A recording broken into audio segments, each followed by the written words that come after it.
Welcome, everybody, in another episode of the Wrestling vs. the World podcast. If you all enjoying your day, sweet. If not, what the hell ever.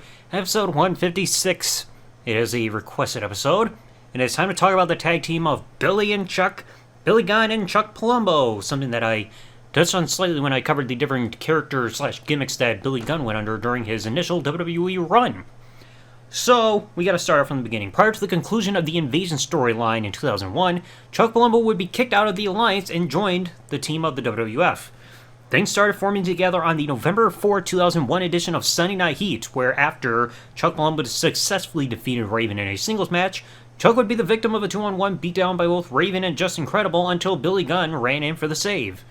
And then they would start to form their tag team together and would not have a televised tag team loss until the December 9, 2001 edition of Heat, which preceded Vengeance, where they lost to the APA.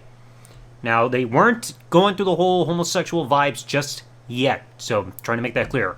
But on the December 24, 2001 episode of Raw, Christmas Eve, Billy and Chuck, where now the former, Chuck Palumbo having his hair dyed bleach blonde, would give each other gifts that would turn out to be their names on their headbands that they would wear for their entrances for their team. So Billy having Billy for his headband, and Chuck having Chuck for his.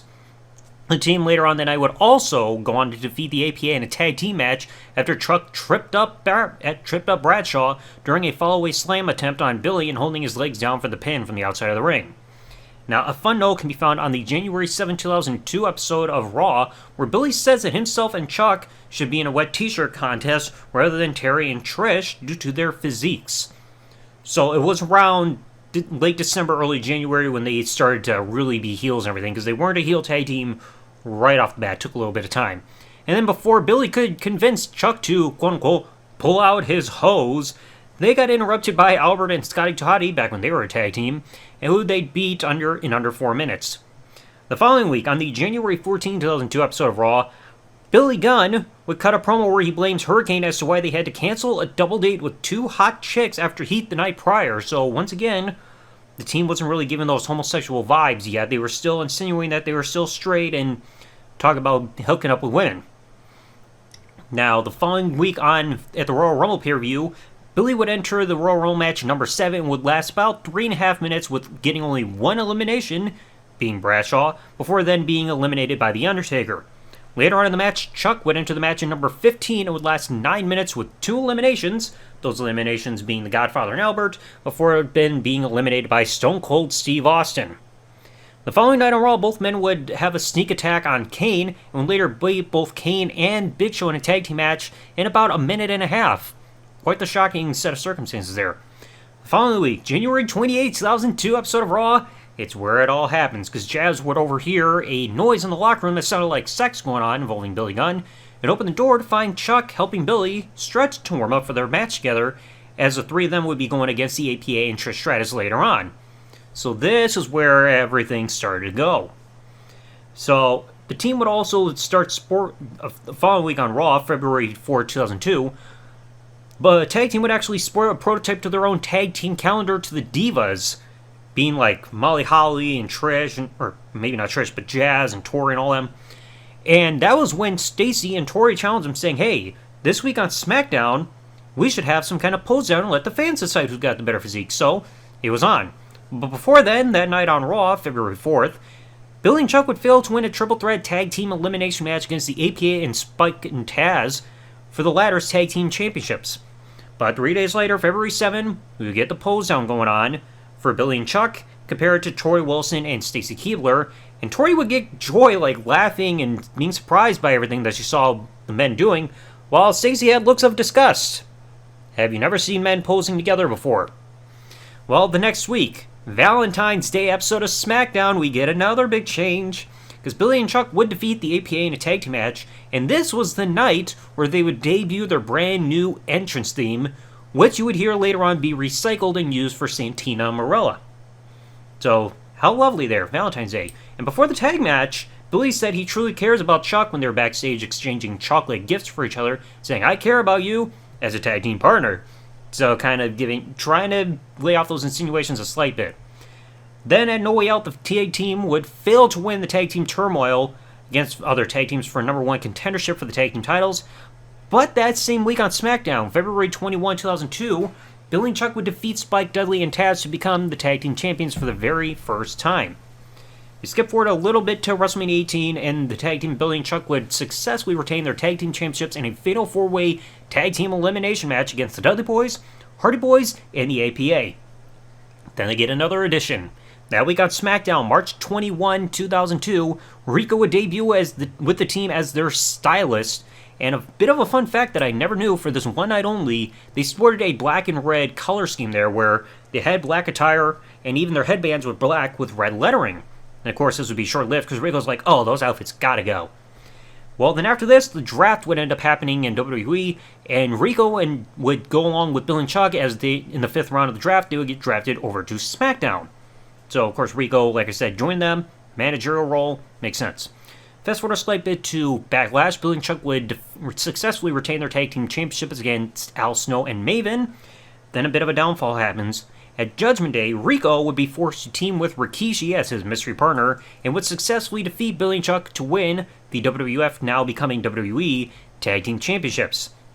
But this title reign would end up being very short-lived because a little over a week and a half later on the June 6, 2002 episode of SmackDown, Billy and Chuck would defeat Rico and Rikishi in a tag team elimination match to regain the tag team championships after Rico turned on his tag team partner Rikishi. So, this would start the second and final tag team title run for Billy and Chuck. And this reign, unfortunately, would last a little under a month, as they would lose the tag team championships to Edge and Hollywood Hulk Hogan on the July 4, 2002 episode of SmackDown. Well, following their tag team loss, the team would flounder on both SmackDown and Velocity without any real direction. They would have wins and everything, but no direction on what they were going on. And things would take a huge shift on the September 5th, 2002 episode of SmackDown, where after Billy failed to defeat Rey Mysterio in a one-on-one match, it seemed like the team was done and walking away until Rico smoothed things over and told Chuck to get in the ring and ask Billy something. It says he actually told Chuck to reach down deep into his tights and pull out the love. And right there you can see on camera Chuck shoving his hand down his tights, but he pulls out a box and has a ring in it, gets down on one knee, and he says, Billy, you've been my tag team partner for a while, and now I want you to be my partner for life. And of course, Billy said yes. Now, they mixed up how they tried to play this off as to what we would be getting on the following week on SmackDown. They said like a commitment ceremony, but on C-shows before this happened, they advertised it as a wedding. So take that as what you will.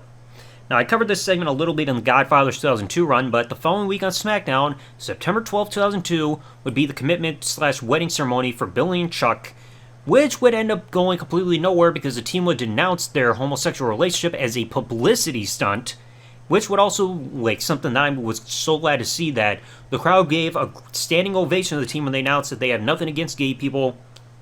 Absolutely great, especially seeing that back in 2002 when things weren't as progressive as what you see nowadays. We're still not there all the way with people trying to accept the community, but to see that reaction way back in 2002, I love that.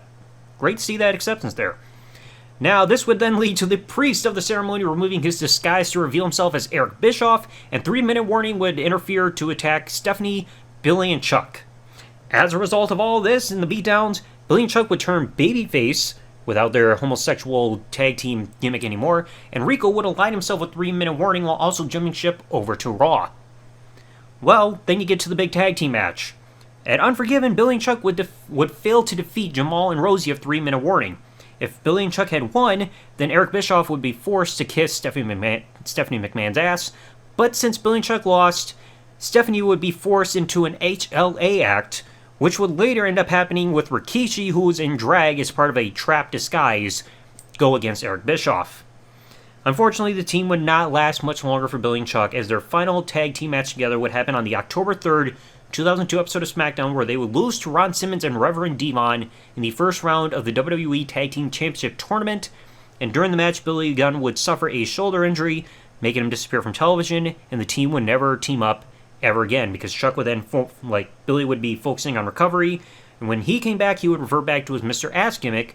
In the meantime, Chuck Palumbo would be more into singles competition before then joining the full-blooded Italians and dyeing his hair black again. So, this overall tag team run, I actually like it. I mean, Bill and Chuck, you don't see a whole lot of, homosexual-esque characters around this time. I know there were some instances as time went along, you saw stuff with that, like insinuations like with Goldust and Adrian Adonis. I think there was who was the other one I was just thinking of? Gorgeous George. And I know Rico would kind of bring up some of those elements as well when he started going out on his own and having Miss Jackie and Charlie Haas by his side, but you never really see this kind of gimmick all that often in terms of like homosexual tendencies to try to give a representation for the LGBTQIA plus community. And I know GLAAD wasn't happy about this whole thing being revealed as a publicity stunt because they're proud that the WWE was putting this stuff at the forefront and giving a spotlight. And I know there are also members of the LGBTQIA plus community that are within the wrestling business, and anybody who's out there, you have my full-blooded support. And hope, like, it would be great if they tried some kind of positive, like, representation going forward. I mean, I know you've had some wrestlers that they didn't bring that part out to the forefront, but you know you had homosexual wrestlers that were there. They were getting support, like Darren Young. He came out in TMZ. He got the positive support by everybody backstage, which was amazing. I think the only real, like, out wrestler you see who's actually homosexual in real life that has that out front there is, I think his name's like Anthony Bowens.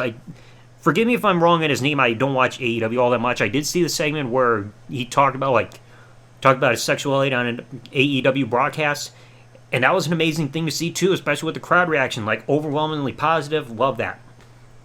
But I mean, I did like this tag team run for Billy and Chuck because they had to slowly progress. They weren't gonna just outright be heels who wanted each other and having Rico and everything. You had to go step by step, and I think it turned out well.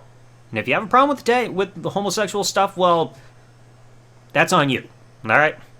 So anyway, let me know in the comment section below, what did you all think of the tag team run for Billy and Chuck that they had from November 2001 up until October 2002? Did you like it or not? Let me know in the comment section below. If you enjoyed today's episode of podcast, folks, please remember, leave a like, subscribe with the bell turned on if you're listening to this on YouTube, or follow if you're listening to this podcast on any other service that this podcast is available on, and I'll catch you all in the next episode. Thanks for listening, everybody. Like, comment, subscribe.